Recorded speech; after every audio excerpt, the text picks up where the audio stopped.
numérique.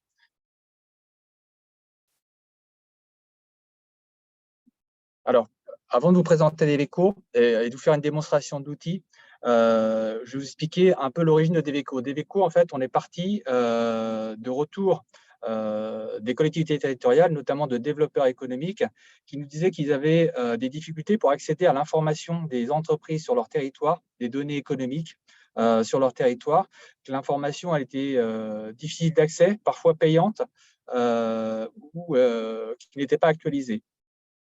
Donc, on est parti de ce besoin-là. Et un autre besoin qui était régulièrement monté, c'était l'accès aux données, notamment des commerces vacants de centre-ville, qui est une problématique assez importante, notamment pour les communes en milieu rural. Donc, à partir de ces deux besoins-là, on a commencé à travailler avec une trentaine de collectivités, il y a un peu plus d'un an, pour commencer à développer finalement une solution numérique qui puisse répondre à ces problématiques-là. Et donc, on a développé Deveco, qui est une solution numérique à destination des collectivités territoriales, donc principalement des développeurs économiques, bien évidemment, mais c'est un accès ouvert, gratuit, j'insiste, c'est un outil qui est gratuit auprès des collectivités territoriales et qui est disponible directement sur son navigateur Internet. Donc, il n'y a pas besoin de télécharger un logiciel. Ce qu'il faut, c'est en faire la demande, je vous expliquerai après, faire une demande de création de compte et on vous ouvre un compte et un accès à Deveco. Donc, Deveco, c'est gratuit parce que c'est pris en charge dans le cadre du budget de France Relance. Donc, c'est entièrement financé par l'État pour le développement de cette solution numérique. Et l'ANCT, donc l'Agence nationale de la cohésion des territoires, met à disposition cet outil-là à toutes les collectivités de France, quels que soient les échelons, depuis la commune jusqu'à la région. Donc, que vous soyez une commune, une intercommunalité, un pays, un département ou une région ou une agence de développement économique régional ou local, vous pouvez demander un accès. Deveco est également ouvert au réseau État déconcentré, donc notamment les préfectures en local et les DRETS, qui également ont parfois besoin d'informations liées aux établissements sur le territoire et donc elles utilisent également Deveco. Il y a un principe également important sur Deveco, c'est que les informations, vous avez accès aux informations sur votre périmètre. Si vous êtes, en l'occurrence, là, je vais vous faire une démonstration, j'ai pris le périmètre de la communauté urbaine d'Arras pour vous montrer concrètement à quoi ça ressemble Deveco. Si je suis un agent de la communauté urbaine d'Arras, j'ai accès aux établissements sur le périmètre géographique de la communauté urbaine d'Arras. Et les informations que je vais implémenter, que je vais rajouter, c'est-à-dire j'ai un échange, je vais consigner un échange, je vais rajouter un rappel, je vais mettre des informations liées à un échange ou à un contact avec un dirigeant d'entreprise ou un porteur de projet. Ces informations-là, elles ne sont pas partagées avec les autres collectivités territoriales. Donc l'information reste étanche, collectivité par collectivité. Ça, c'est important de savoir, c'est-à-dire que tout ce qu'on va pouvoir consigner, un développeur économique va pouvoir le partager au sein de son équipe, au sein de sa collectivité, mais ça ne sortira pas sur d'autres collectivités en dehors de sa collectivité. Alors, Deveco, on va rentrer dans le cœur du sujet. Deveco, donc, comme je disais, c'est un outil qui est développé. Aujourd'hui, on a une dizaine d'agents autour de Deveco. On a 3 développeurs informatiques, on a 3 chargés de déploiement, dont Véronique qui devra nous rejoindre. Et on a un designer, un UX designer également qui nous accompagne pour faire en sorte que l'ensemble des fonctionnalités soient faciles d'accès. Attendez, je ne sais pas si vous voyez toujours mon écran. Pardon. Là, on ne le voit plus. Alors, je vais le repartager un instant.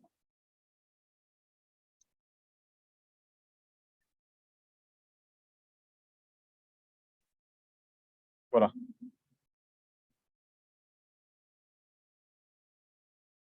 Voilà, c'est bon normalement.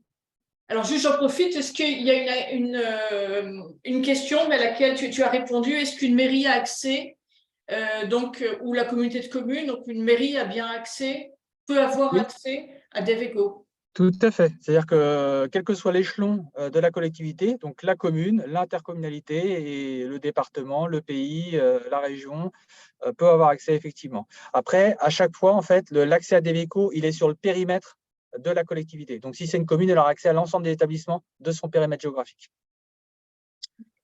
Donc, Deveco se présente de la forme suivante. Vous avez tout d'abord une page d'accueil. Donc là, on est sur la page, une fois qu'on s'est connecté, on rentre sur cette page d'accueil.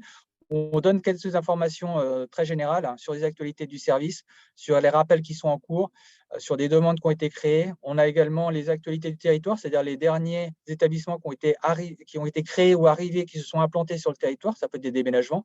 Et également les établissements, les derniers qui sont fermés sur le territoire. On a, donc je vous ai dit, pour la démonstration, j'ai pris la collectivité de la communauté urbaine d'Arras. Donc c'est un territoire qui aujourd'hui est fictif, mais c'est pour les effets de la démonstration. On retrouve ici, dans gestion des collaborateurs, l'ensemble des agents de la collectivité qui ont accès à Deveco au sein de votre collectivité et un certain nombre de fonctionnalités que j'y reviendrai plus tard. L'outil Deveco, il est principalement axé sur 3 grandes fonctionnalités. Tout d'abord, une fonctionnalité de base de données, c'est-à-dire que vous avez accès à l'ensemble des données des établissements de votre territoire. À partir du moment où un établissement, c'est un SIRET, donc vous avez un SIRET, vous souhaitez avoir des informations sur cet établissement, vous les retrouverez dans cet onglet établissement. Tu voyais juste une question sur qu'est-ce qu'on appelle le périmètre géographique d'une collectivité. Si je prends une commune, c'est le périmètre de la commune, tout simplement. Si je prends une intercommunalité, c'est le périmètre de l'ensemble des communes de l'intercommunalité. Et si je prends la région, c'est l'ensemble des communes de la région. Mais est-ce que c'est calculé par rapport au code postal, le périmètre? Tout à fait, c'est le code commune, en fait, plus précisément. Mais quand on est plusieurs à partager le même code, c'est-à-dire?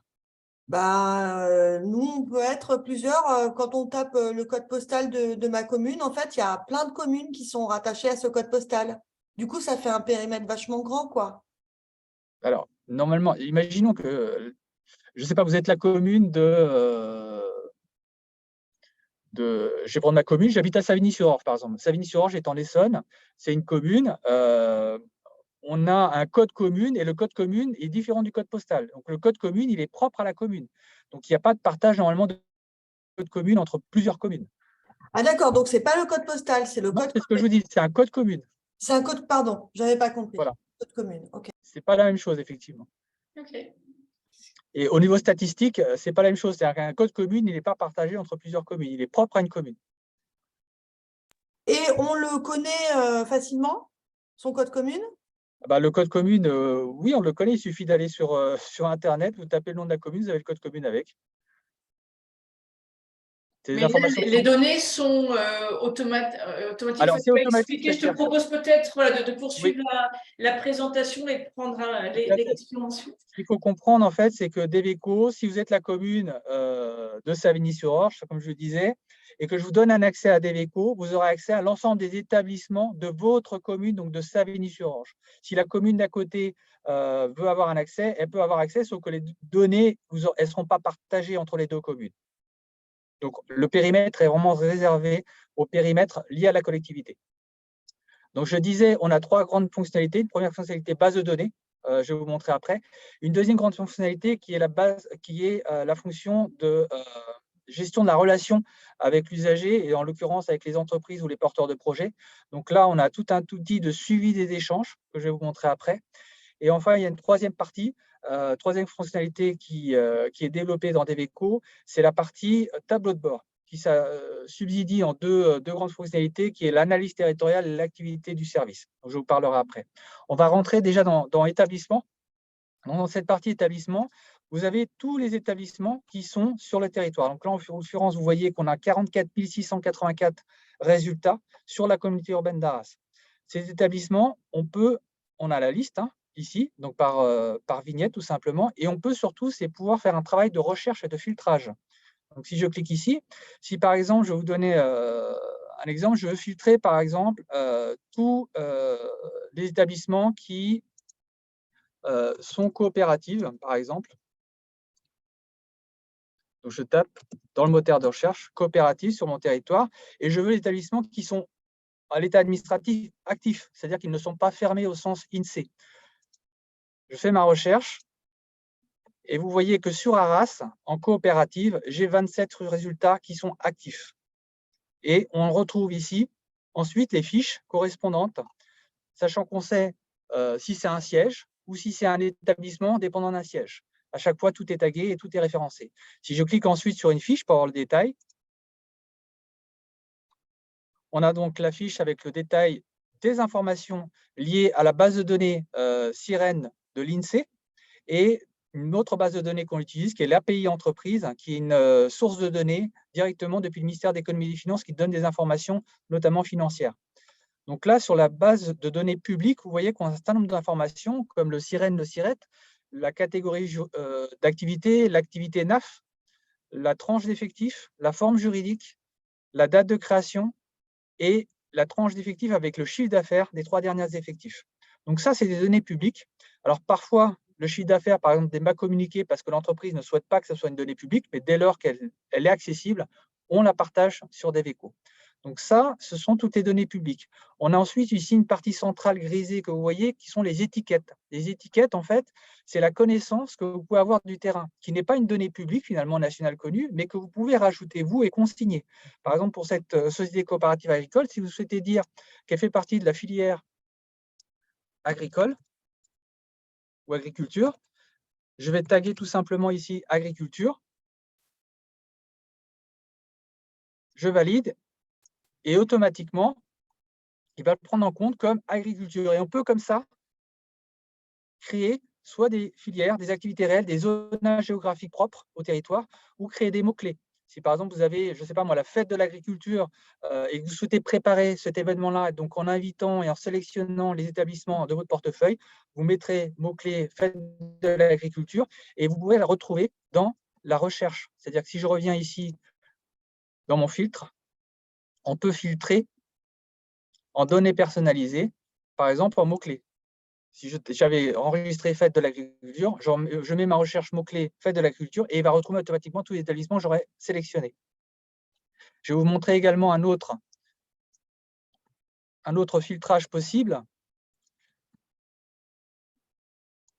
Si je recherche par exemple tous les établissements qui sont ESS, donc on a un filtre ESS, je clique ici oui, tous les établissements qui sont ESS et qui sont en QPV sur la communauté urbaine d'Arras, donc je sélectionne tous les QPV qui sont sur Arras et je recherche.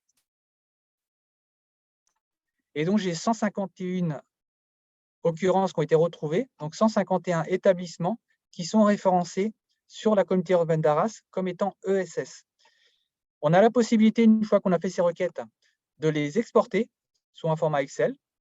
On exporte notamment les principales données ainsi que l'adresse, donc ça nous permet de faire un public postage après par courrier si on le souhaite, ou d'exporter dans un système d'information géographique en format GeoJSON. Donc si j'exporte en GeoJSON, alors je ne vais pas vous le faire là, mais je vais vous montrer concrètement ce que ça peut donner. J'essaie de reprendre.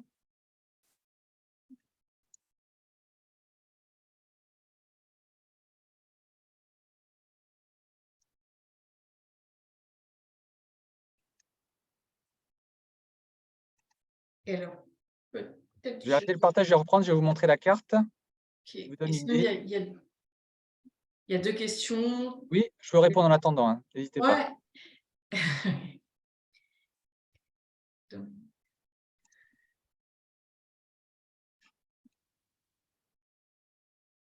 Voilà. Là, j'ai exporté en fait sous une cartographie, donc les établissements, les 50, je ne sais plus quel nombre, c'est une centaine d'établissements sur la communauté urbaine d'Arras. Et donc, ça les géolocalise. Donc là, ils sont ramassés par cluster finalement. Donc là, par exemple, si je clique ici, vous voyez qu'il y en a 11 sur ce territoire-là. Et on les retrouve ici.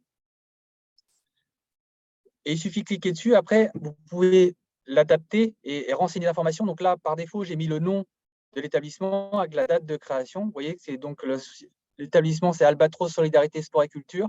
Et c'est une date de création du 3 octobre 2008.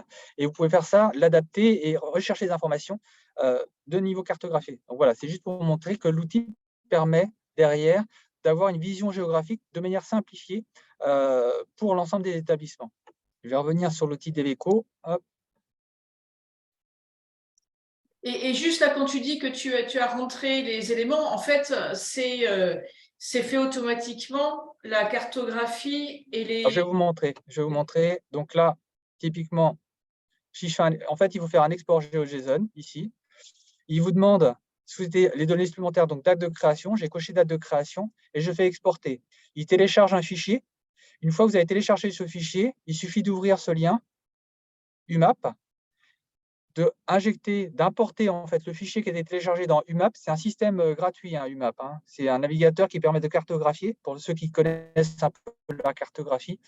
Et derrière, une fois que j'ai importé le fichier téléchargé dans mon navigateur UMAP, il permet de géolocaliser les points dont je vous ai donné et ensuite de retraiter, de faire des étiquettes, et de personnaliser finalement le travail cartographique derrière.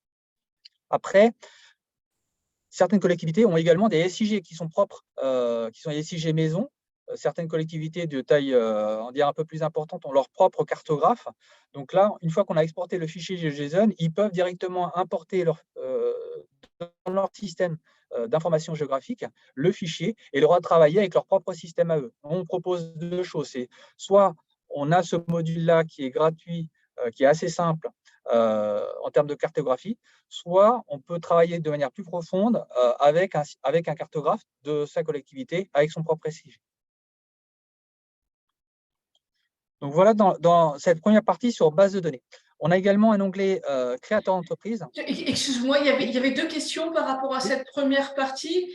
Pour vraiment que ce soit très clair, les données sur les établissements, elles sont collectées automatiquement à partir des deux fichiers que tu as indiqués.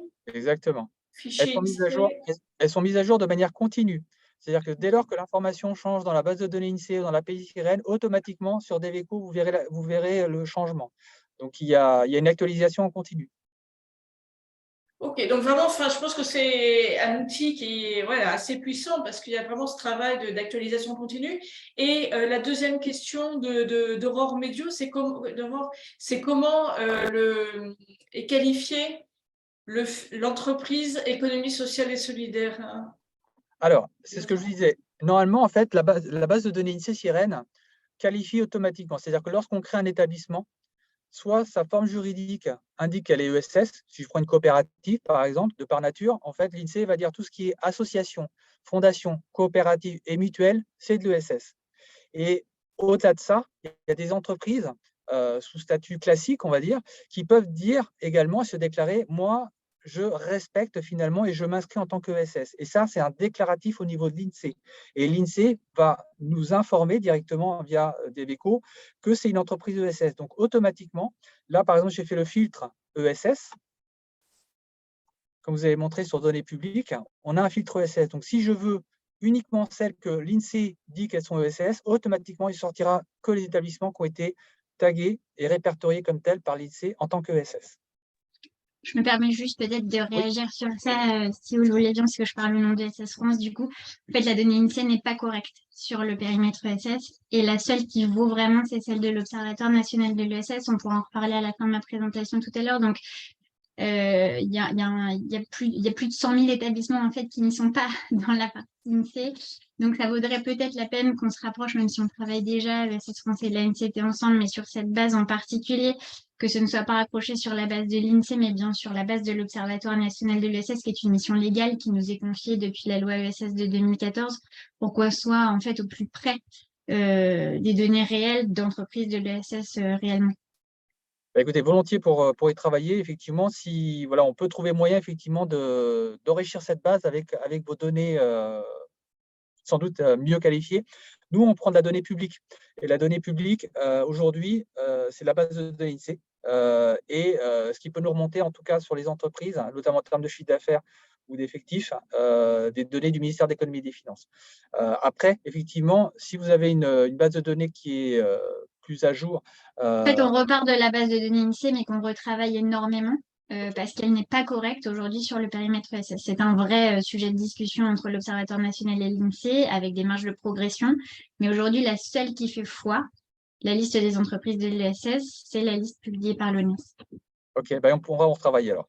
Oui, je pense qu'effectivement, c'est vraiment un sujet qui est très important. Alors, c'est une question sur la délimitation du périmètre et comment le mesurer. Juste, Aurore, le fichier INSEE n'est pas complet ou est-ce qu'il y a des structures identifiées ESS qui sont ESS? C'est plutôt l'inverse. C'est-à-dire que, par exemple, il y a plein de coopératives qui ne sont pas définies ESS sur la base INSEE. Voilà. La petite Ok. blague, c'est que la structure de notre président, qui est président au titre d'une structure de l'ESS, n'est pas définie ESS, par exemple, sur la base INSEE. Mais Donc, ce qui donc, veut dire que la base de données auxquelles les personnes, les collectivités peuvent avoir accès, les structures ESS, celles qui sont qualifiées ESS, sont bien des structures de l'ESS. Par contre, il y a d'autres structures qui ne sont pas nécessairement référencées dans la base et qui peuvent être de l'ESS. ça vaudrait quand même la peine de revérifier aussi avec mes collègues de l'ONES s'il n'y a pas aussi ce problème d'avoir des structures non ESS qui seraient affiliées ESS. Je pense que c'est pas complètement le cas. C'est surtout sur les coopératives. En fait, nous, par exemple, on retravaille beaucoup le croisement entre le fichier INSEE et le fichier des coopératives fournies par COPEFER pour les qualifier. Donc, à vérifier si ça n'est juste qu'il en manque ou si c'est qu'en plus, il y en a qui sont erronés. Mais ça, comme moi, je ne suis pas responsable de l'observatoire, il faut que je revérifie avec mes collègues. Ok. Mais enfin, voilà, en tout cas, c'est un sujet qui est d'actualité, avec aussi au niveau européen ce travail de repérage.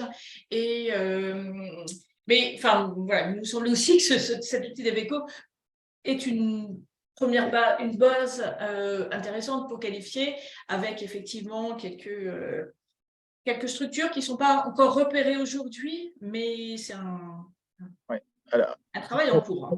pour rebondir et pour compléter ça, Deveco, c'est un outil en fait qu'on développe nous-mêmes, c'est-à-dire qu'on est dépendant de personne et que si à un moment donné on peut récupérer effectivement une source de données, une base de données telle que la vôtre, qui est plus qualifiée, plus à jour, voilà, on pourra y travailler ensemble et on pourra l'intégrer dans le développement de Deveco. Si vous voulez bien, j'ai poursuivi la présentation donc, sur la partie création d'entreprise. Donc là, en fait, cette partie-là, cet onglet créateur d'entreprise fonctionne en fait comme une base de données. C'est-à-dire qu'un créateur d'entreprise, par nature, il n'a pas de SIRET puisqu'il n'a pas encore créé son établissement. Donc là, en fait, on fonctionne comme une base de données que le développeur économique peut créer. Il rencontre un porteur de projet, un porteur d'intention.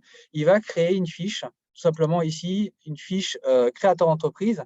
Et cette fiche va venir alimenter la base de données des créateurs. Donc là, en l'occurrence, on en a 10. Si je clique sur une fiche, tout simplement, on peut renseigner, donc vous voyez, le nom d'enseigne pressentie, s'il y a une enseigne, l'adresse, les contacts, s'il y a un zonage prioritaire, la description du projet, des étiquettes si on veut les taguer, les demandes qui sont en cours.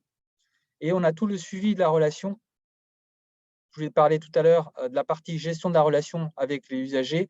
Donc, on a la possibilité de créer des rappels, comme pour les établissements. Je ne vous ai pas montré tout à l'heure, mais pour les établissements, c'est le même principe. Dans le suivi de la relation, vous pouvez créer tout type d'échange. Donc, si j'ajoute un élément de suivi, on peut créer un échange ou un rappel. On peut qualifier le type d'échange, téléphone, mail, rencontre, courrier, mettre la date, qualifier le besoin et la nature de la demande. Est-ce que c'est une demande liée au foncier, une demande d'accompagnement, d'aide économique, des locaux d'activité? Et ensuite, directement indiquer un descriptif de l'échange, un compte-rendu de l'échange. Alors, on peut faire, je précise, ça simplifie la vie, mais on peut faire du copier-coller. Donc, si vous avez consigné dans un email ou autre un compte-rendu d'échange, vous pouvez faire tout simplement un copier-coller et le sauvegarder directement ici. Et automatiquement, ça va venir alimenter l'historique de la relation que vous avez et des échanges que vous avez avec un établissement ou un porteur de projet. C'est le même principe. Pour les rappels, là, on peut créer un rappel comme je vous ai montré ici.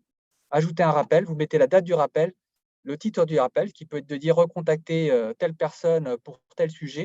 Et automatiquement, vous voyez, on a créé ici un rappel. Alors, il s'affiche en rouge dès lors qu'il est échu et il reste en couleur neutre s'il est sur un rappel à venir. Donc là, en l'occurrence, le 15 juin, on a une date échue et donc il est rappelé en rouge ici. On peut modifier tout type d'échange. Il suffit de venir ici sur la modifier l'échange en prenant le petit stylo. On peut clôturer un rappel également. On a la date de l'échange et on a aussi qui a réalisé l'échange. On sait quel est le collaborateur au sein de la collectivité qui a échangé. Et c'est un outil qui permet du coup d'avoir ce système collaboratif, c'est-à-dire au sein d'une même équipe, parfois on peut être plusieurs à échanger avec un même porteur de projet ou une même entreprise. Et ça permet de savoir qui a fait quoi et d'historiser finalement les relations qu'on peut avoir avec un dirigeant ou un porteur de projet. Voilà sur cette partie création, sachant qu'on a toute cette partie également de filtrage. Comme je disais tout à l'heure, pour les entreprises et établissements, vous avez la même chose pour les créateurs d'entreprises. Je passe ensuite à la partie immobilier entreprise, donc cette partie-là, elle est encore en cours de développement. Elle fonctionne aujourd'hui comme une base de données, c'est-à-dire qu'un développeur économique peut aujourd'hui constituer sa propre base de locaux d'activité. Donc là, en l'occurrence, comme sur le volet création d'entreprise, on peut constituer son portefeuille de locaux d'activité. Il suffit ici de créer un local et de renseigner une fiche locale avec les informations dont vous disposez, notamment l'adresse, le statut du local, est-ce qu'il est occupé au vacant ou sans objet, si c'est un terrain, le type de local, commerce, bureau, artisanat, entrepôt, terrain, la superficie, le loyer, la zone géographique et un descriptif de local si vous en avez. Une fois que vous créez la fiche, ça va venir alimenter votre base de données sur les locaux d'activité. Vous avez toute la partie recherche ici. Alors, je vous ai dit tout à l'heure que c'était une partie qui est en cours de développement. Notre volonté, en fait, c'est de pouvoir implémenter toute la donnée publique sur cette partie immobilier entreprise. C'est-à-dire qu'aujourd'hui, les données, c'est le développeur économique qui les renseigne, qui constitue sa base. Mais l'idée, c'est comme pour les établissements, aujourd'hui, on va chercher des données publiques sur les établissements.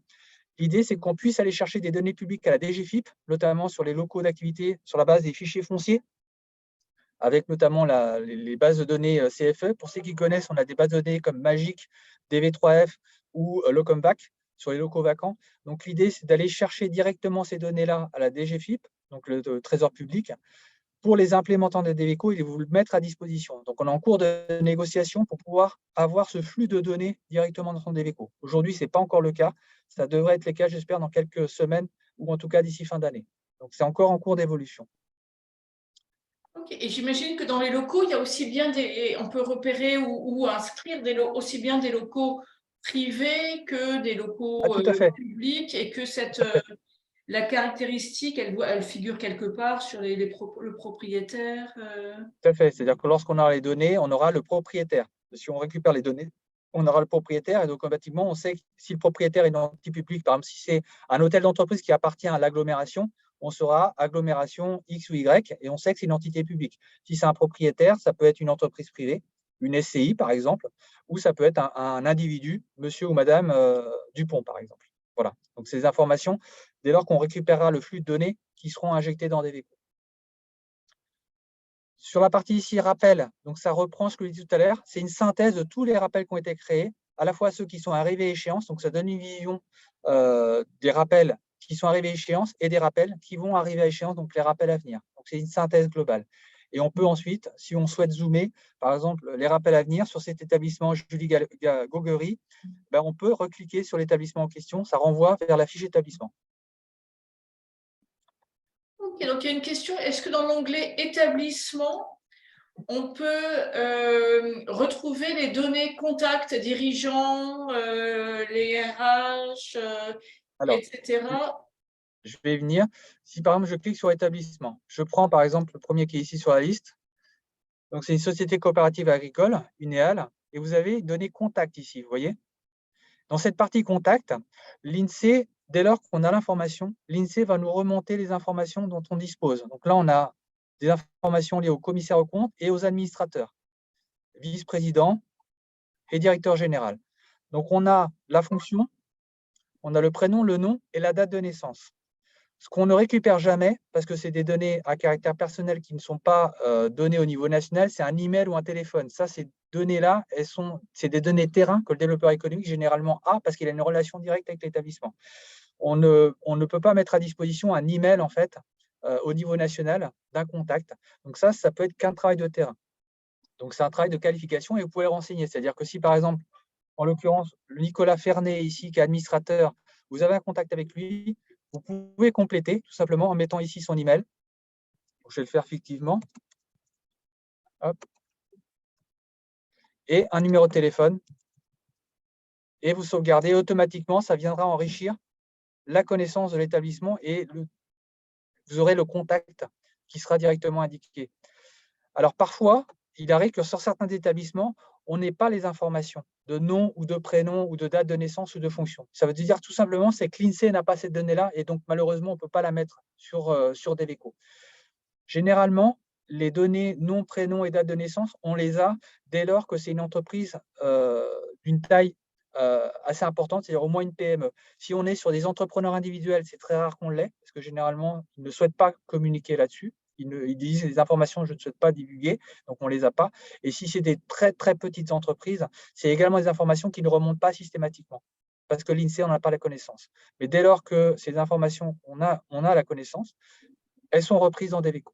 Et après, vous avez le développeur économique sur le terrain. S'il a une connaissance, il peut compléter et rajouter des contacts autant que nécessaire. Vous voyez, on n'est pas limité en nombre de contacts. Voilà, je ne sais pas si j'ai répondu à la question. Oui.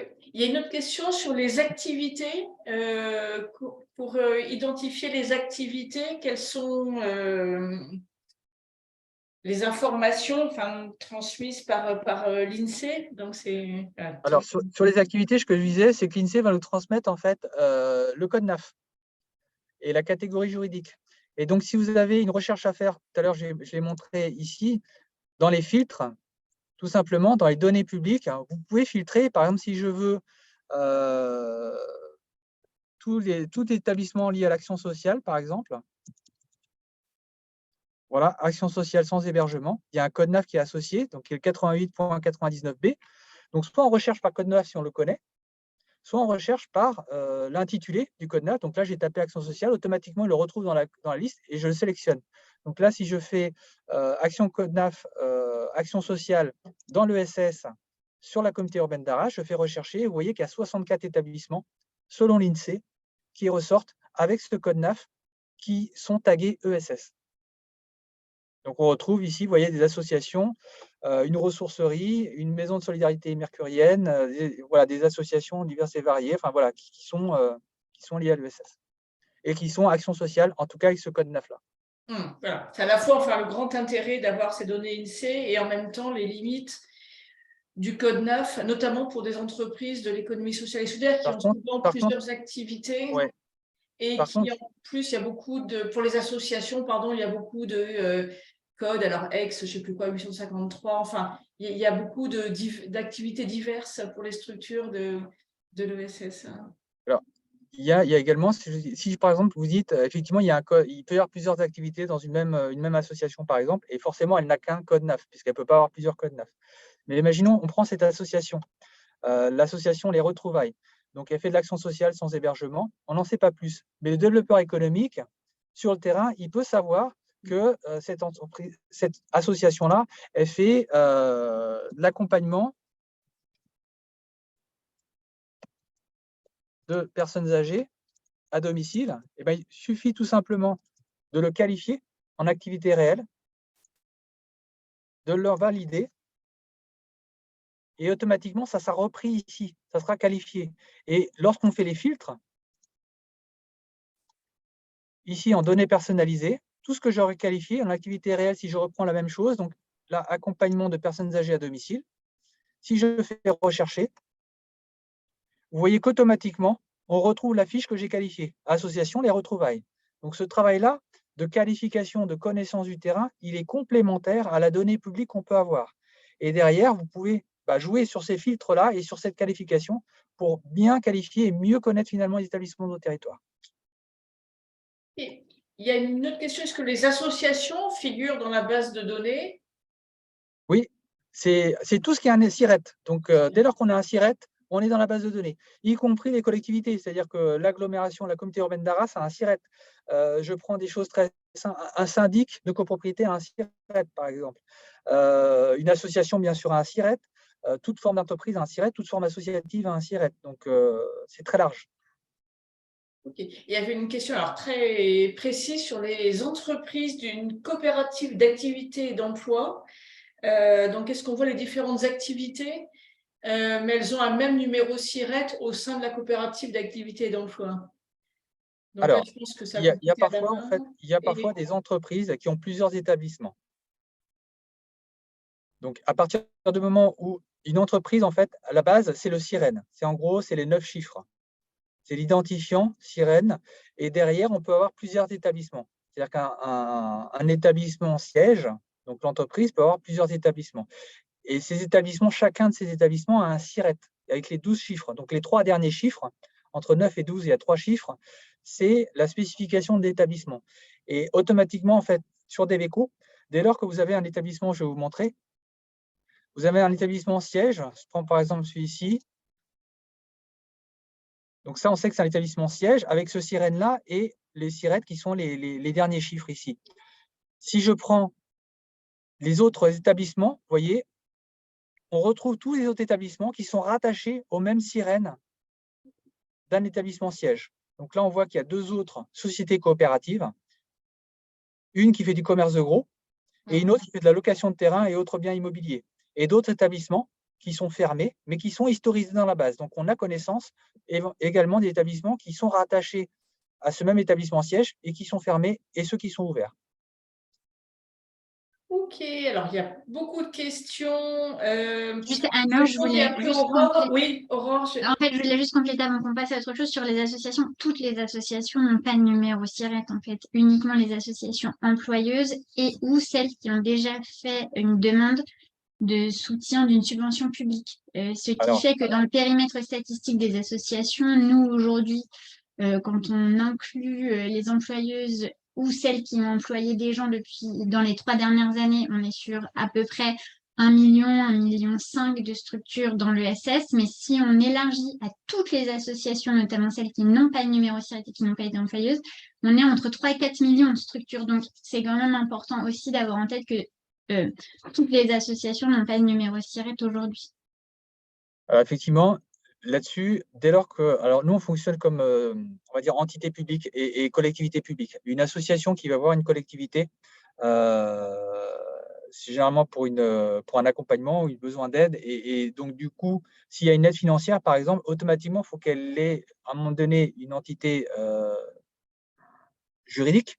Et donc, elle va être amenée à avoir un SIRET. Là, aujourd'hui, dans Deveco, on reprend la base de données INSEE. Donc, c'est tout ce qui relève d'établissements ayant un SIRET. Voilà, ça c'est clair. Et de quand datent les données INSEE et le fichier? Parce que c'est actualisé en fait. C'est actualisé en continu. Okay. C'est actualisé en continu. Okay. Après, vous voyez, il y a 2 choses. On actualise en continu et lorsqu'il y a une modification sur un établissement, par exemple, on rappelle la dernière date de modification. En l'occurrence, pour cette coopérative agricole, on voit que la dernière modification qui a été faite dans la base de données Sirène de l'INSEE, elle date du 2 avril 2023. C'est-à-dire qu'il n'y a pas eu de modification sur cet établissement-là.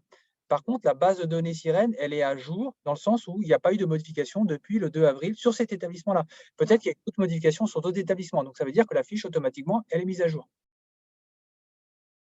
Ok, et puis dernière question, est-ce que les données terrain peuvent être exportées dans Excel ou seules les données de base sont exportables? On peut exporter les données de terrain. Ok. Tout à fait. Je vois que le temps passe, donc je vais essayer d'aller rapidement sur les 2 derniers onglets. Le dernier onglet, c'est sur le tableau de bord. Donc, c'est d'une part l'analyse territoriale. Donc, c'est 2 onglets qu'on a en cours de développement, mais qui donnent déjà à voir sur des indicateurs sur mon territoire. Donc, ça vous donne des indicateurs sur mon territoire. Si je suis un EPCI, par exemple, là, en l'occurrence Arras, je peux le comparer avec une autre commune du territoire. Et donc, on a des indicateurs à la fois la répartition des établissements par commune, la répartition des établissements par secteur d'activité, donc code NAF, par tranche d'effectifs, par catégorie juridique, donc de forme juridique. Donc, on voit les grandes formes juridiques et les différences qu'on peut avoir entre son territoire et une ou plusieurs communes en comparaison, et également la répartition par QPV. Donc là, on a l'échelle de l'agglomération en l'occurrence.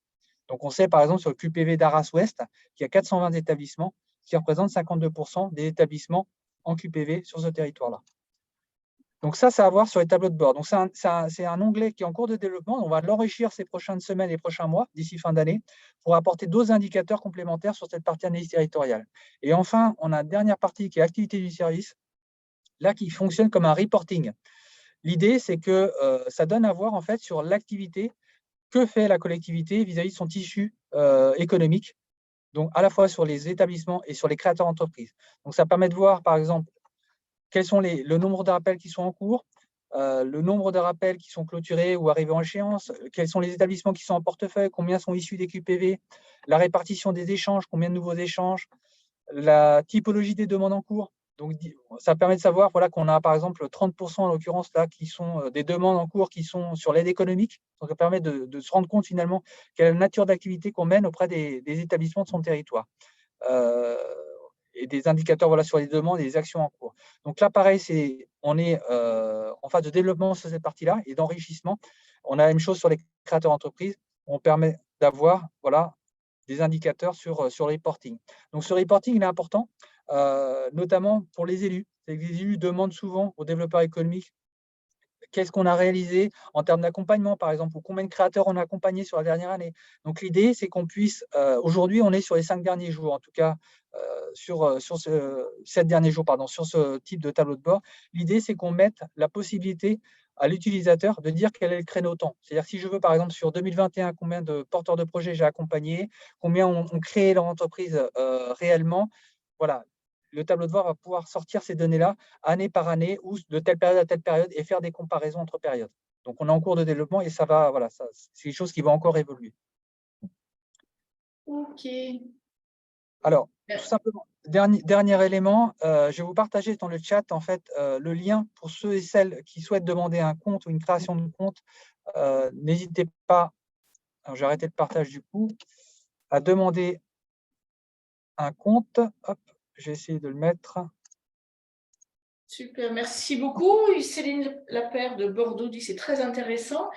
Comment savoir si sa collectivité a déjà un compte? Parce que j'imagine qu'il peut y avoir des services développement éco qui sont importants.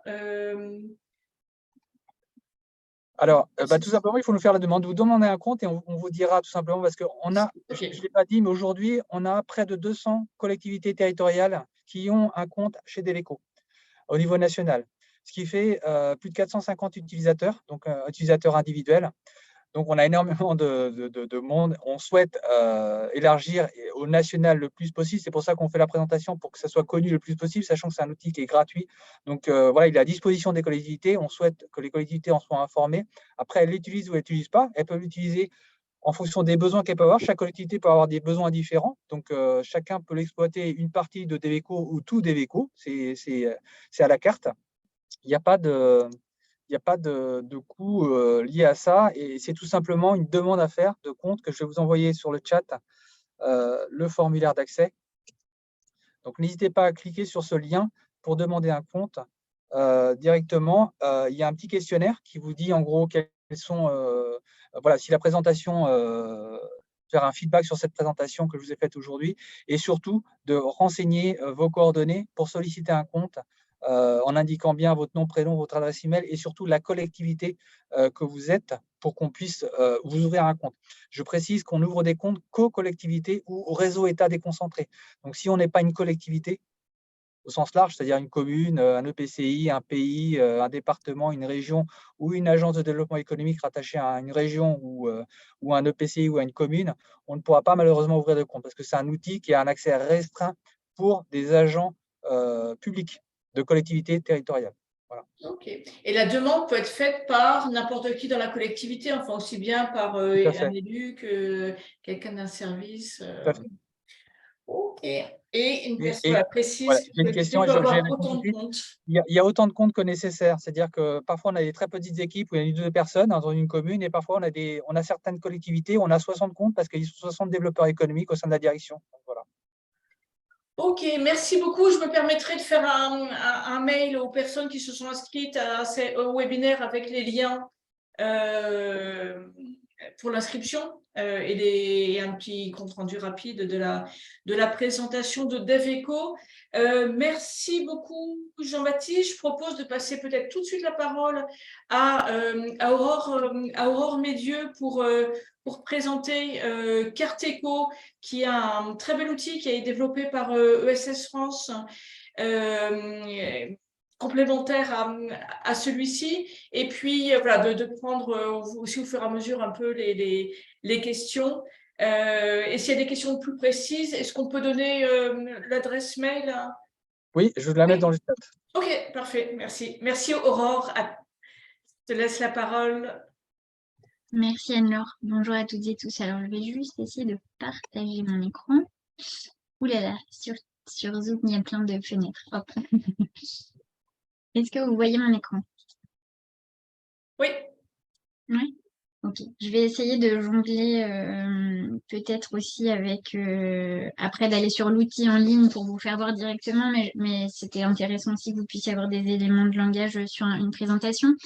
Donc Arteco, en effet, c'est une carte qu'on a commencé à travailler format base de données dès 2018 avec les chambres régionales de l'économie sociale et solidaire et qui a été publiée en juin 2020 dans sa première version ouverte. C'est une carte, on va le voir, qui est collaborative et qui vise à recenser toutes les structures de l'économie sociale et solidaire qui agissent au quotidien pour la transition écologique. Donc, ce qu'on a l'habitude d'appeler les structures cœur de métier. À savoir, par exemple, des recycleries-ressourceries sur l'économie circulaire, des AMAP si on prend l'exemple de l'agriculture, des associations vélo si on prend l'exemple des mobilités, des coopératives d'énergie citoyenne pour la partie transition énergétique, etc. etc. Donc, pas sur de la bonne pratique interne, mais vraiment sur du cœur d'activité et des services. Carteco, ça ressemble à ça et on ira rapidement sur la plateforme tout à l'heure. D'ailleurs, vous pouvez y aller dès à présent pendant la présentation sur carteco-ess.org. C'est une carte qui a été mise en place pour répondre à plusieurs besoins, qui a été fait notamment de la part des collectivités au CRES, les chambres régionales de l'ESS, puisque peut-être je suis partie du principe que comme vous étiez au RTS, vous aviez toutes les infos sur la partie ESS, mais ESS France, c'est la Chambre française de l'économie sociale et solidaire qui représente donc l'ESS, plus de 222 000 établissements employeurs en France et 10,5% de l'emploi. Elle a été la chambre inscrite dans la loi ESS de 2014 au même titre que les chambres régionales de l'économie sociale et solidaire qui représentent donc l'ESS dans les régions. Et donc, un certain nombre de collectivités territoriales demandaient au CRES de pouvoir identifier des structures de l'ESS de la transition écologique pour pouvoir travailler avec elles, que ce soit dans le cadre des achats socialement et écologiquement responsables, mais aussi parce qu'un certain nombre de collectivités réalisent des diagnostics territoriaux de l'ESS et se poser la question du déploiement des activités de transition écologique. Nous, ça nous sert aussi côté réseau de l'ESS, notamment dans de l'animation. Quand on réalise avec les CRES beaucoup de travaux sur l'animation de filières, la filière textile, la filière réemploi des matériaux du bâtiment, la lutte contre le gaspillage alimentaire. Ça nous permet vraiment d'avoir accès à une liste de structures pour ces cadres d'animation et pour faire aussi des invitations ciblées et des groupes de travail entre structures qui soient bien caractérisées sur leurs activités. Ça nous permet aussi normalement, mais ça, c'est pas toujours simple d'avoir toutes les données, d'avoir des chiffres clés pour pouvoir démontrer le poids de l'économie sociale et solidaire dans ces différentes filières.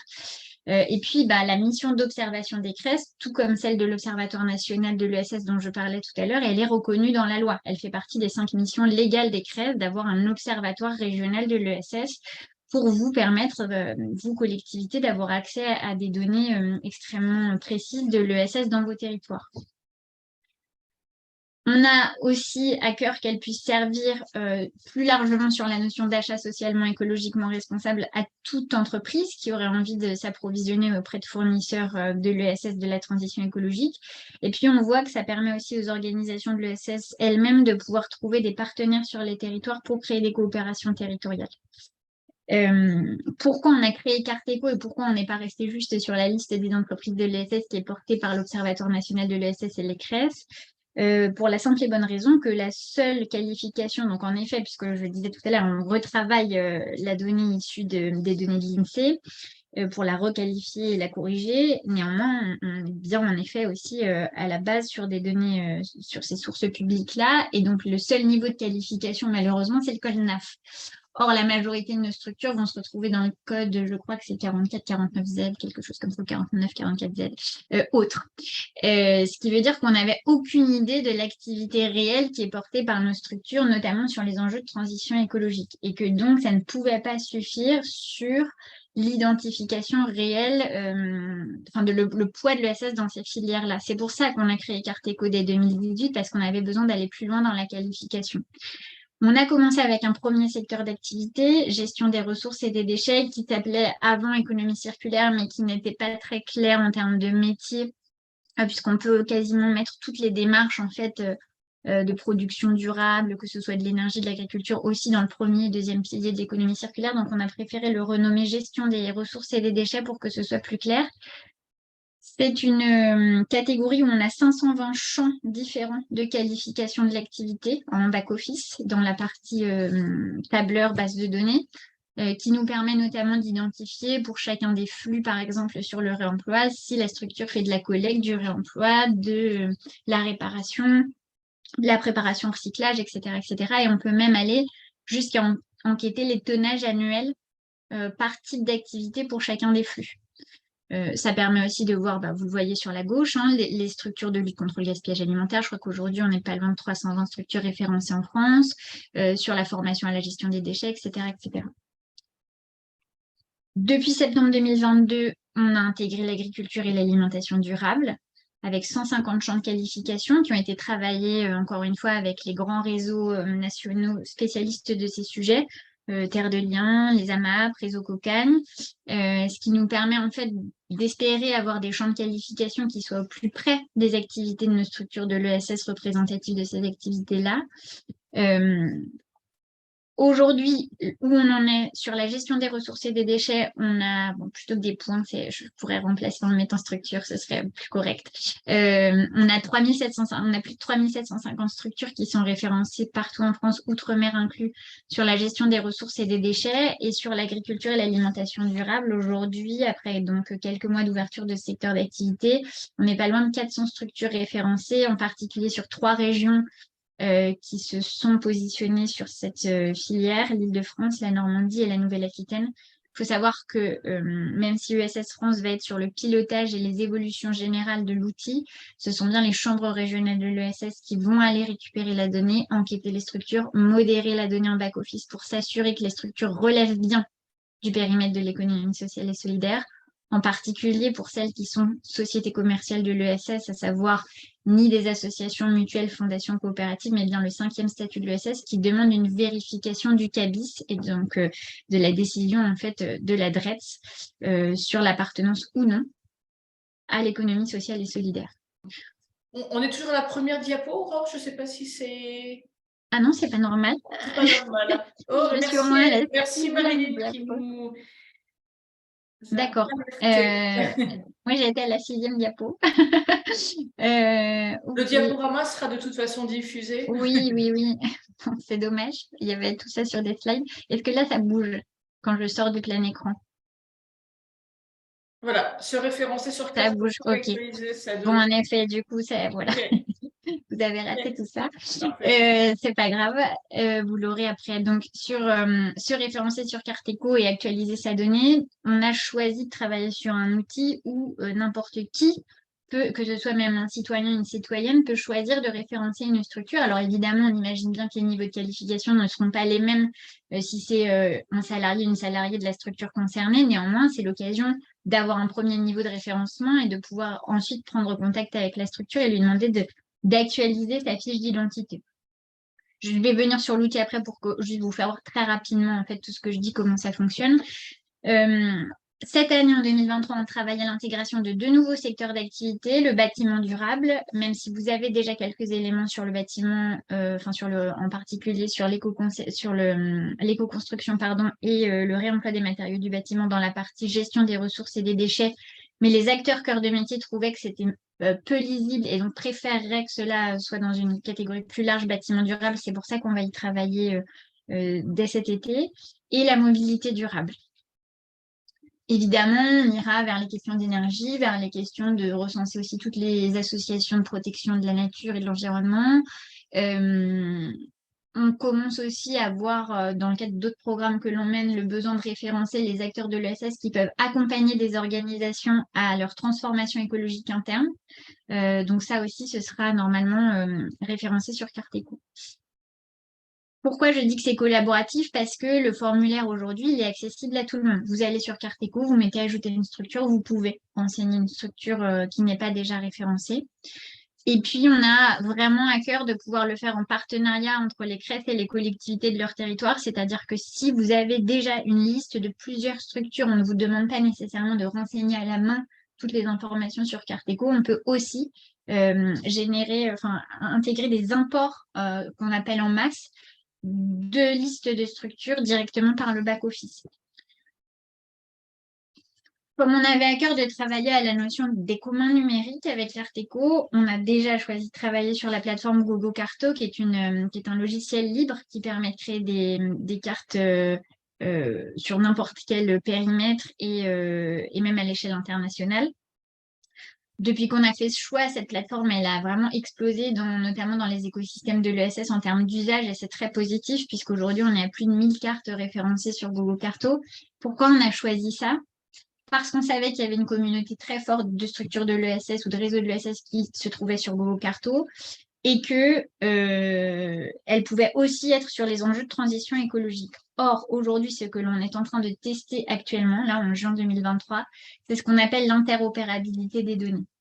C'est-à-dire qu'on va faire en sorte de pouvoir faire communiquer deux cartes entre elles à l'instant T, à condition d'avoir passé une convention de partenariat avec la carte concernée. On peut imaginer demain le réseau Cocagne à la cartographie de toutes ces structures, de tous ces ateliers chantiers d'insertion de maraîchage bio qui correspondent complètement au périmètre de Carteco.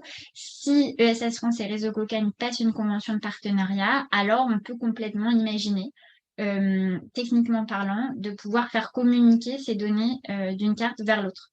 Ce qui permet en fait, parce qu'il faut avoir en tête quand même que toutes ces cartographies, ça a un coût économique. Aujourd'hui, le modèle économique de Carteco, il est vraiment pas simple à trouver. C'est-à-dire que tout le monde veut ces données, mais personne n'a vraiment envie de les financer en temps de travail parce que c'est du temps d'animation, de pouvoir mettre à jour la donnée, de pouvoir continuer à référencer de nouvelles structures. Et donc, c'est aussi une façon de pérenniser le modèle économique que d'imaginer des liens entre plusieurs cartes parce que ça permet d'avoir une donnée mise à jour plus régulièrement avec peut-être un petit peu moins de temps de travail à y consacrer. Ça nécessite cependant de passer énormément de temps sur la question justement des partenariats, sur les cadres de confiance avec d'autres réseaux. Donc là, techniquement, de juin à août, on va tester l'interopérabilité en back-office uniquement par rapport à Carteco. L'idée étant, à la fin de l'été, de pouvoir le généraliser à l'ensemble de Google Carto, puisque tous les développements que SS France finance mais que d'autres partenaires financent aussi pour l'outil Google Carto sont ensuite mis à disposition de l'intégralité de la communauté Google Carto et donc permettent aussi de faire avancer ensemble l'outil. Donc, c'est vraiment important et pour ça, on est allé plus loin aussi dans le partage de données. Depuis 2021, on partage aussi des données de Carteco sur OpenStreetMap, qui est la base de données ouverte internationale la plus grande. Je ne sais plus combien de millions de contributeurs par an, mais c'est assez impressionnant. Et donc, on renvoie aussi une partie de nos données vers cette base de données. L'idée étant à terme aussi de pouvoir effectuer des requêtes pour aller rechercher des données sur la base de notre périmètre ESS et transition écologique avec chacun des secteurs d'activité. Ça, c'est un petit peu plus complexe à mettre en place. Non pas on sait déjà en fait les rapatrier. Ce qui est compliqué, c'est de définir une requête suffisamment précise pour ne pas se retrouver avec tout et n'importe quoi. Parce qu'au début, quand on l'a testé, par exemple, sur EcoCirculaire, on récupérait les EHPAD, donc on ne voyait pas très bien le lien avec notre périmètre. Donc voilà, c'est aussi une fonctionnalité qui est possible. Et là où je voulais en finir, c'était aussi pour vous dire, vous, côté collectivité, les services que ça peut représenter pour vous. En fait, aujourd'hui, on a la capacité de pouvoir faire un zoom sur votre intercommunalité, enfin commune, intercommunalité et plus largement région, et de faire une incrustation avec un format iframe directement dans vos sites internet. Si vous souhaitiez avoir une page les structures de l'ESS, de la transition écologique de mon territoire, c'est un service qu'on sait faire aujourd'hui techniquement. Donc pour ça, si c'est quelque chose qui vous intéresse, je vous invite à vous retourner vers vos chambres régionales de l'économie sociale et solidaire. Et pour ça, si vous ne les connaissez pas déjà, vous avez les contacts des personnes sur la plateforme Carteco dans présentation et ensuite vous allez contacter Macresse. Donc ça vous permettrait d'avancer aussi sur ça, ce qui fait que, en fait, à chaque fois qu'il y aurait une structure qui serait référencée sur votre page, elle serait référencée dans l'outil Carteco au sens large.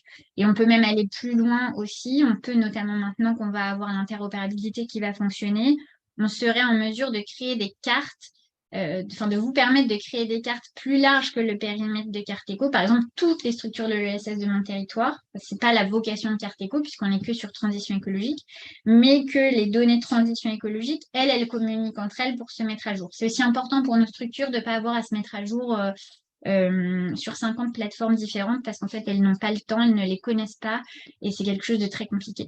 Je me rends compte que dans cette présentation, j'ai complètement oublié de mettre une slide, mais je vais vous le faire voir en direct du coup sur quelque chose qui vous intéresse directement. qui est la notion d'achat socialement écologiquement responsable qu'on a développée en ce début d'année, en mars. En fait, depuis 2 ans maintenant, je ne veux pas dire de bêtises, je crois qu'il y a Bordeaux Métropole qui pourra me corriger si besoin. La CRES Nouvelle-Aquitaine, elle travaille avec un certain nombre de collectivités dans son territoire, de l'échelle de la métropole jusqu'à l'échelle de la région en passant par les départements pour avancer sur des activités de sourcing de structures de l'ESS de la transition écologique dans les achats socialement écologiquement responsables. Et en parallèle de ça, la CRES Nouvelle-Aquitaine et la CRES Auvergne-Rhône-Alpes Occitanie et Auvergne-Rhône-Alpes ont commencé aussi à investiguer ces sujets. Donc, on a créé un groupe pilote avec ces 3 régions, Nouvelle-Aquitaine, Occitanie, Auvergne-Rhône-Alpes, pour avancer sur l'intégration de certains critères achats socialement écologiquement responsables dans Carteco. Et donc, aujourd'hui, vous pouvez... Alors, comme c'est tout nouveau, parce que ça fait 2 mois que c'est sur la plateforme, il va falloir aussi aller rechercher sur les 4050 structures qu'on a référencées aujourd'hui, les réenquêter. Les CRES commencent à faire des enquêtes à relancer des mails auprès des structures pour leur dire de compléter leurs fiches avec ces champs achats socialement écologiquement responsables. Mais par exemple, on a déjà du coup 57 structures en France qui disent avoir un souhait de répondre au marché public. Ça nous permet aussi de se dire, est-ce que vous avez déjà répondu à un marché? Est-ce que vous avez besoin d'un accompagnement pour y répondre? Ça, c'est intéressant pour les CRES parce que ça leur permet de qualifier le besoin d'animation de ces sujets pour passer à l'action. Et puis, on peut sélectionner du coup le secteur d'activité sur lequel la structure, elle a envie de répondre au marché parce qu'on peut imaginer une structure qui va avoir des activités à la fois dans le champ de la gestion des ressources et des déchets, mais aussi de l'agriculture et de l'alimentation, mais ne souhaiter répondre au marché public que sur la partie agriculture et alimentation. Donc, évidemment, l'outil ne fait pas la mise en relation directe avec le fournisseur. Ça reste un outil informatique. On ne peut pas non plus tout demander aux outils. Mais l'idée, c'est bien de pouvoir faire une première identification et ensuite, vous avez les coordonnées et ça permet de prendre son téléphone et de parler avec la structure en disant, voilà, il y a un marché qui va s'ouvrir là-dessus. Est-ce que vous proposez ce genre de choses, etc., etc. D'ailleurs, les CRES réalisent un certain nombre d'activités d'animation, de mise en relation entre acheteurs et structure de l'ESS. Je me permets juste de mettre dans le chat une information sur un webinaire qu'on co-organise lundi sur le marché de l'inclusion, qui est donc qu'une partie des structures de l'ESS, mais qui sont particulièrement concernées par la commande publique responsable. Et donc le marché de l'inclusion, c'est un outil alors aussi développé avec la méthodologie Beta-Bouf, là. Et donc, il y aura une présentation du marché de l'inclusion ce lundi de 15h30 à 16h30. Fin de la parenthèse. Merci. Pardon. Donc, je vous fais voir juste en dire. Non, mais j'avais fini, Anne-Laure, donc je vais pouvoir prendre les questions. C'est juste pour vous faire voir. Donc, c'est ici le contact et une CRES. Vous voyez, vous sélectionnez votre région. Donc, vous avez les contacts. C'est moi, mais on ne voit pas. On voit pas. On est encore sur le diapo. Ah, bah dis donc, c'est bizarre ça. Ok, donc depuis tout à l'heure, vous ne voyez pas la carte. Ah ouais, mais ça, c'est Zoom en fait. Il faut changer systématiquement d'écran, d'accord. Hop. Là, vous voyez? On voit. Ah oui, là, on voit la carte. D'accord, bon, bah alors désolée, tout à l'heure, je vous faisais les filtres en même temps que je vous parlais pour vous montrer la question des achats socialement écologiquement responsables. Donc, vous voyez, ici, vous pouvez les filtrer en disant, bah, est-ce que j'ai déjà répondu à un marché? Est-ce que je souhaite répondre? Si oui, sur quel secteur d'activité? Donc, ça, c'est sur la partie achat socialement écologiquement responsable. On avait à cœur que ce ne soit pas que de la commande publique pour information parce qu'on veut aussi développer, notamment dans l'ESS, on veut inciter les organisations de l'ESS à s'approvisionner auprès de structures de l'ESS de la transition écologique sur les achats. Donc, ça a du sens aussi de le porter à cet endroit-là, même si on est d'accord que les marchés ont ensuite leurs spécificités, mais ça, ce sont des choses qui doivent se discuter en bilatéral. Donc, ce que je vous montrais pour contacter une CRES, c'est ici. Vous choisissez votre CRES et vous avez votre référent qui s'affiche. Notamment si vous voulez en savoir plus sur comment collaborer avec la CRES sur cet outil, voir l'histoire de l'incrustation dans votre site internet dont je vous parlais tout à l'heure. Et la dernière chose que je voulais vous faire voir, c'était le formulaire. Donc, vous allez sur Ajouter une structure. On rappelle évidemment le périmètre de l'ESS, les périmètres d'activité aujourd'hui référencés. Et ensuite, donc, vous avez des données administratives. Là, on va rajouter, au-delà de la question activité par l'insertion économique, on va rajouter aussi secteur du handicap et entreprise à but d'emploi, parce qu'on a notamment parlé avec Territoire Zéro Chômeur Longue Durée qui souhaite vraiment collaborer et contribuer à la carte.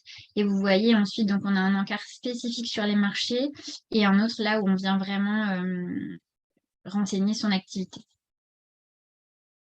Ok, donc là, c'est vraiment à destination, enfin, des structures de l'ESS et le rôle des collectivités peut être d'inciter les structures de leur territoire à être référencées sur Carteco. Jean-Baptiste, merci beaucoup. Merci beaucoup. À Merci bientôt. à tous. J'ai remis le lien dans le chat si jamais, voilà, c'est des gens qui souhaitent créer le compte. Et merci beaucoup à tous. Désolé, je dois partir. Et- Au revoir. Et peut-être, oui, donc en effet, Anne-Laure, c'est à destination, enfin, les formulaires sont là pour les structures de l'ESS et l'idée, c'est en effet de pouvoir les inciter à venir s'enregistrer. Et l'usage de la collectivité derrière, alors comme j'ai le bandeau, j'arrive pas à cliquer dessus avec le bandeau Zoom, hop, voilà.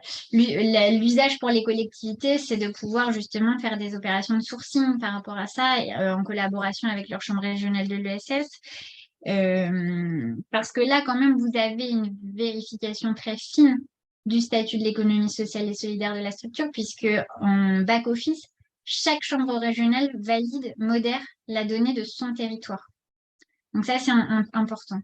D'accord. Et La CRES qui joue le rôle de qualification et de validation en fait, des données. tout à fait. La D'accord. structure va qualifier sa donnée, la CRES va vérifier l'exactitude de la donnée, en particulier la notion de statut de l'ESS pour vérifier qu'on est bien sur le bon périmètre. Donc, c'est quand même assez fort en termes de contrôle et de qualité de la donnée, si je puis dire. Ok, merci beaucoup Aurore. Des remerciements. Est-ce qu'il y a des questions ou des exemples d'utilisation de connaissances de Carteco? Oui, Marilyn? Bonjour, je voulais vous demander, quand vous dites que vous cartographiez les structures de l'économie sociale et solidaire, qu'en est-il des entreprises commerciales? Est-ce que vous prenez que celles qui ont un agrément ESUS? Non, Comment alors vous- l'agrément ASUS, c'est pas ça qui détermine l'appartenance à l'ESS. L'appartenance à l'ESS, elle est définie par la loi ESS de 2014 sur la notion de statut. Et donc, c'est pas un statut ESUS, c'est bien un agrément ESUS. Et pour obtenir l'agrément ESUS, d'ailleurs, une des conditions sine qua non que l'État doit vérifier via les DRETS au moment d'attribuer l'agrément à une structure, c'est au moins d'avoir l'un des 5 statuts de l'ESS. Donc, je l'ai redit, les 5 statuts, c'est association, coopérative, fondation, fonds de dotation, mutuelle et ce qu'on appelle les sociétés commerciales de l'ESS. Et aujourd'hui, la majorité, donc aujourd'hui, moins de 1% des organisations de l'ESS ont l'agrément ESUS. Et la majorité, encore aujourd'hui, des structures de l'ESS ayant l'agrément ESUS sont des associations. On va publier dans les prochains mois, semaines, il faut que je vérifie avec notre responsable communication, une note sur l'agrément ESUS pour bien faire comprendre en fait de quoi il s'agit parce qu'il y a une confusion systématique et par l'ensemble de l'écosystème sur société commerciale de l'ESS et agrément ESUS. Et on organisait un webinaire il y a un mois sur ce sujet avec ESS France et avec la direction du Trésor, dont je vais remettre le lien. Il y a une question, est-ce que pour être référencé, il faut être adhérent de la CRES? Non, pas du tout. Non, l'idée, c'est bien d'avoir un outil qui permette de montrer. Enfin, nous, ESS France, tel qu'on est défini dans la loi, on est la voie de référence de l'économie sociale et solidaire, donc on doit aussi le porter en tant que chambre française de l'ESS. Et l'idée, c'est bien de démontrer aussi le déploiement des solutions portées par l'ESS en France.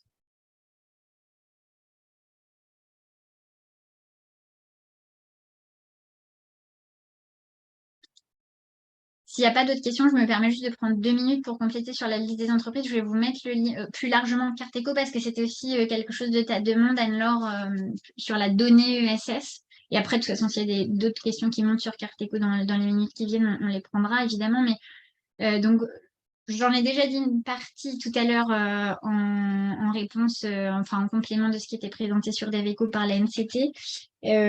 Sachez que donc elle est publique cette liste des entreprises, notamment parce que dans l'obligation, enfin parmi les obligations qu'a l'Observatoire national de l'ESS, c'est de la mettre à disposition pour pouvoir alimenter notamment les banques sur le livret développement durable et solidaire.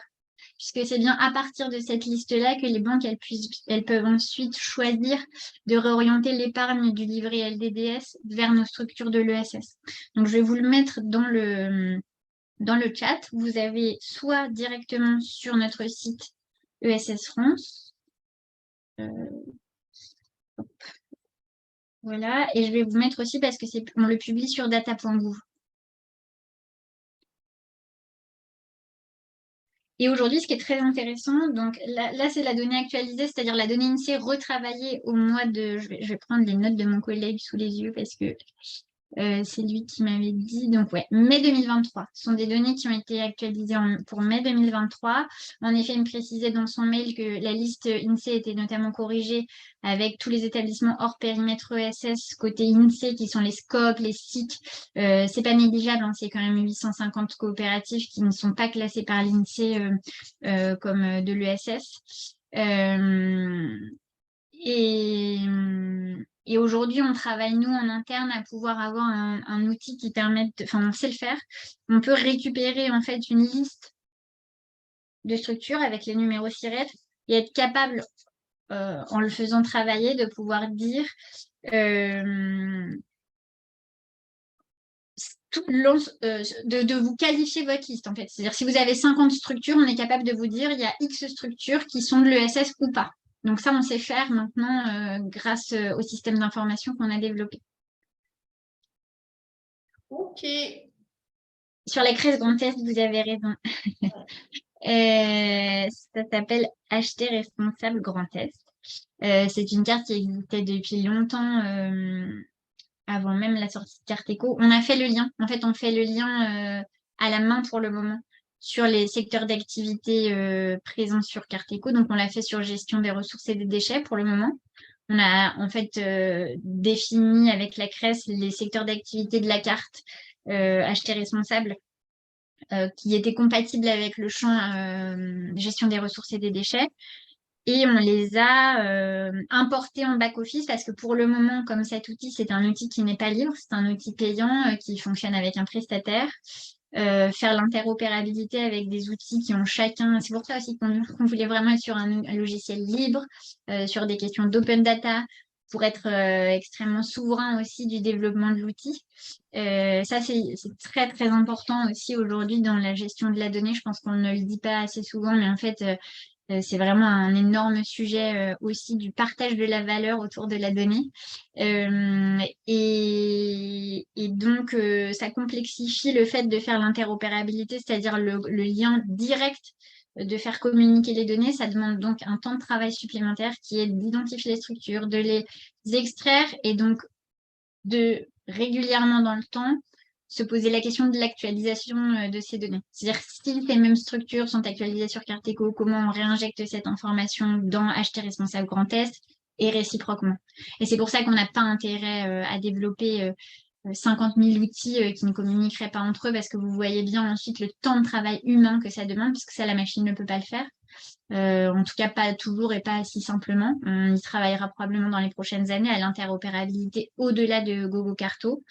Mais c'est pas si simple. Et quoi qu'il arrive, c'est du temps humain à financer. Et donc, ça repose la question du modèle économique. J'insiste parce que souvent, on ne parle pas forcément de ça quand on parle de données, de suivi. Et pourtant, en fait, c'est central sur notre capacité collective à enquêter les gens, à référencer les gens, à avoir de la donnée qui est la plus juste possible dans le temps. Oui, tout à fait. Et c'est pour ça que ce que tu disais sur la question aussi de l'open data est très important et qu'il y a vraiment depuis 1 ou 2 ans un progrès qui est très important de fait sur les open data publics. Et voilà, peut-être que c'était aussi important pour nous d'avoir ce webinaire avec l'ANCT, parce que je pense que côté État, il y a vraiment des choses qui sont en train de bouger en utilisant des données publiques avec des moyens importants. Enfin, on l'a vu sur l'équipe de développement de DevEco. Mais on voit aussi que ces outils ont aussi des limites et demandent à être qualifiés. Voilà. Et donc, comment est-ce qu'on arrive à optimiser ces informations? Moi, j'ai peut-être une question. Est-ce que, par exemple, sur l'évolution des structures et notamment la fermeture de structures, est-ce que là, vous avez la possibilité de connecter directement ça avec les données INSEE pour avoir une information en temps réel? C'est quand même le gros intérêt de ça, c'est qu'on a une info quasi en temps réel des créations d'entreprises sur son territoire et des fermetures. On ne le fait pas encore, mais techniquement, maintenant que l'ONES a travaillé justement sur ce SI qui permet de recroiser avec d'autres bases de données, notamment le marché de l'inclusion, c'est très intéressant parce que du coup, l'ONES travaille avec ceux qui portent la base de données marché de l'inclusion, justement pour la qualifier aussi avec quelles sont les structures de l'ESS dans la liste du marché de l'inclusion, qui est quand même une liste extrêmement développée et fine sur les structures d'insertion par l'activité économique. Je crois qu'il y a, enfin, de toute l'inclusion d'ailleurs, puisqu'il y a le secteur du handicap, etc. Donc, on va le faire. C'est-à-dire que ça c'est vraiment du travail interne. Si on n'est pas capable de croiser au sein de la même structure, c'est quand même un peu dommage. Donc, oui, ça fait partie des choses maintenant que l'outil commence à être vraiment affiné côté SI en interne, de pouvoir le recroiser et dire est-ce qu'on peut faire un petit nettoyage. Et ça, je pense qu'on a un intérêt à l'optimiser au maximum au niveau national. Parce que c'est du temps gagné pour tout le monde. En fait, on fait tourner une fois la machine, on se dit, OK, il y a 40 structures qui, sur les 3000 qui n'y sont plus, on les supprime, on avertit les CRES concernées, et puis voilà. Je crois que Marine avait baissé et relevé la main. Ouais, j'ai encore une question. Donc, cette carte-là permet de cartographier les acteurs en lien avec la transition écologique, etc. Et je me posais la question, c'est pour ça que je vous ai interrogé sur le statut, enfin, pour les entreprises plutôt commerciales, par rapport à tout ce qui relève de l'agriculture. Parce que on peut, voilà, nous, voilà, moi je suis adjoint au maire dans une petite mairie et du coup, parfois, on veut mettre en avant les producteurs, les agriculteurs locaux qui ont pas forcément des pratiques bio, hein, mais qui vont être, on va dire, dans la culture paysanne. Et du coup, est-ce que ces acteurs-là, compte tenu des différents statuts du secteur agricole, est-ce qu'ils seront référencés? Et est-ce que vous... Ah là là, vous me mettez en difficulté parce que j'ai des réponses, mais... C'était pas le but, mais c'était voilà, comment on fait avec eux parce que je bosse avec aussi par ailleurs dans mon activité professionnelle, je bosse avec des GAB, pardon, des structures. Des groupements d'agriculture biologique. Biologiques pour ceux qui ne connaissent pas. Et du coup, je me dis, mais c'est dommage parce qu'ils ont vachement besoin d'être visibles en fait. Alors, les GAB, vous pouvez considérer que c'est OK.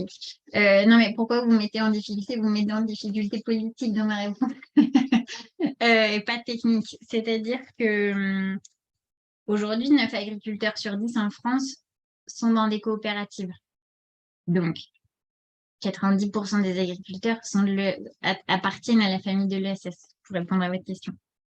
Mais Carte Éco, c'est la carte des initiatives de transformation écologique, de transition écologique.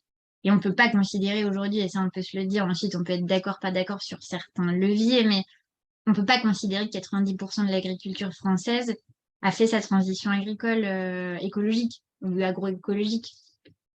Donc ça pose des vraies questions ensuite de cohérence de Carte Éco sur qui est accepté ou pas dans la carte. Et ça, il faut qu'on se le pose de manière tranquille. Typiquement, quand on a la discussion avec la Fédération nationale des CUMA, ça leur pose aucun problème de dire que les CUMA qu'on va référencer dans Carte Éco seront celles qui ont engagé déjà une démarche relativement poussée de changement de pratique de leurs membres. Donc, c'est pas simple, en fait, sur ce périmètre-là, mais je pense qu'on aura la même chose sur le bâtiment parce qu'il y a énormément de scope du bâtiment. Et ensuite, c'est difficile de dire qui a raison de mettre le curseur de ça, c'est vraiment engagé transition écologique, ça l'est pas. Sachant qu'on pourrait dire, bah oui, mais si une structure, elle a déjà au moins engagé des bonnes pratiques, c'est suffisant. Donc, nous, pour le moment, on a pris le parti de ne pas être juste sur de la bonne pratique interne, mais bien sur des services qui sont engagés pour la transition écologique, notamment pour répondre à la notion de clause environnementale des marchés. Donc, je suis d'accord qu'il y a une forme de biais, que c'est quelque chose de très difficile de caractériser précisément de manière scientifique, on va dire. Ça, c'est du coup un bout de réponse qui n'est pas vraiment une réponse pour vous.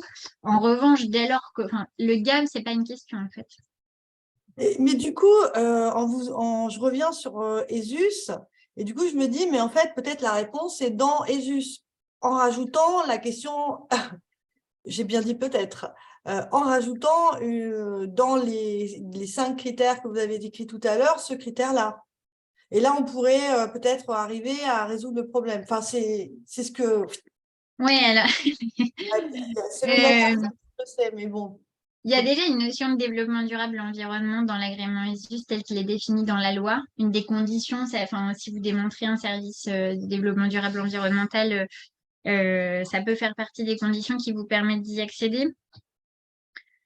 Aujourd'hui, comme il y a moins de 1% des structures de l'ASS qui l'ont, l'agrément ESUS, parce que l'agrément ESUS, pour rappeler peut-être son histoire de pourquoi il est là, pourquoi il Juste, prévoit ces Aurore, je suis conditions. désolée, comme il est 29 et je voudrais, Ah oui, 30 tout à même, fait. je voudrais vraiment, sur l'agrément ESUS, j'ai renvoyé au webinaire ESUS qu'on a fait il y a un mois, où il y a vraiment toutes les informations sur l'historique, sur aujourd'hui, où on en est et les questions que ça suppose, en sachant que nous, au RTS, on défend vraiment la possibilité pour les collectivités de s'appuyer sur l'agrément ESUS, sous réserve que les structures de l'ESS soient aussi incitées par leur réseau, structure, à demander cet agrément ESUS auxquels ils ont droit. Juste une question, par exemple, production chanvre dans le bâtiment, une question de la Oui, norme ça, on va l'apprendre dans le bâtiment. dans le Sur la bâtiment. partie matériaux biosourcés, ouais, matériaux biosourcés.